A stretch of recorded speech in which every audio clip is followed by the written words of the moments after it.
আপোনালোকে বাৰু গুৱাহাটীত ভাড়া ঘৰত থাকে নেকি আৰু সদায় সদায় ভাত বনাই আমনি লগা বাবে ফাষ্ট ফুড খাই দিনবোৰ কটাইছে নেকি কেতিয়াবা ঘৰৰ জুতিৰে এসাঁজ খাবলৈ খুব মন যায় নহয়নে বাৰু কিন্তু ঘৰত যাবলৈহে সময় নাই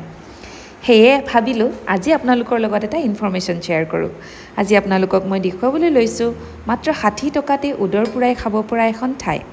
এয়া হৈছে ৰাজগড়ৰ বাইলেন 3ত থকা থলুৱা জ্যোতি ভোজনালয়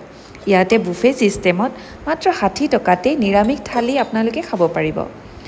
তাকো একেবাৰে ঘৰুৱা জুতিত সঁচাকৈয়ে ইয়াৰে এটা আইটেম কিন্তু খাই চাবলগীয়া বহুতেই টেষ্টি হয় নিৰামিষ থালিখনত আপোনালোকে পাব 3-4খনমান চাটনি শুকান ভাজি 3-4খনমান আৰু লগতে পিটিকা খাৰ দালি দুবিধ চব্জি ইত্যাদি আৰু ভাল কথা এইটোৱেই যে আপোনালোকে প্ৰয়োজন অনুসৰি এই আইটেমবোৰ বাৰে বাৰে লৈ খাব পাৰিব যেতিয়ালৈকে আপোনালোকৰ পেট ভৰি নাযায় ইয়াৰ উপৰিও মাছ মাংসৰ বিভিন্ন আমিষ আইটেমো আপোনালোকে ইয়াতে পাব গতিকে পলম নকৰি ঘৰুৱা জুতিৰে এসাঁজ পেট ভৰাই খাবলৈ আপোনালোকে থলুৱা জ্যোতি ভোজনালয়লৈ নিশ্চয় আহিব পাৰে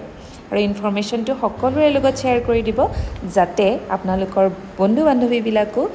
এই ভিডিঅ'টো চাই উপকৃত হ'ব পাৰে আজিলৈ আহিছোঁ ধন্যবাদ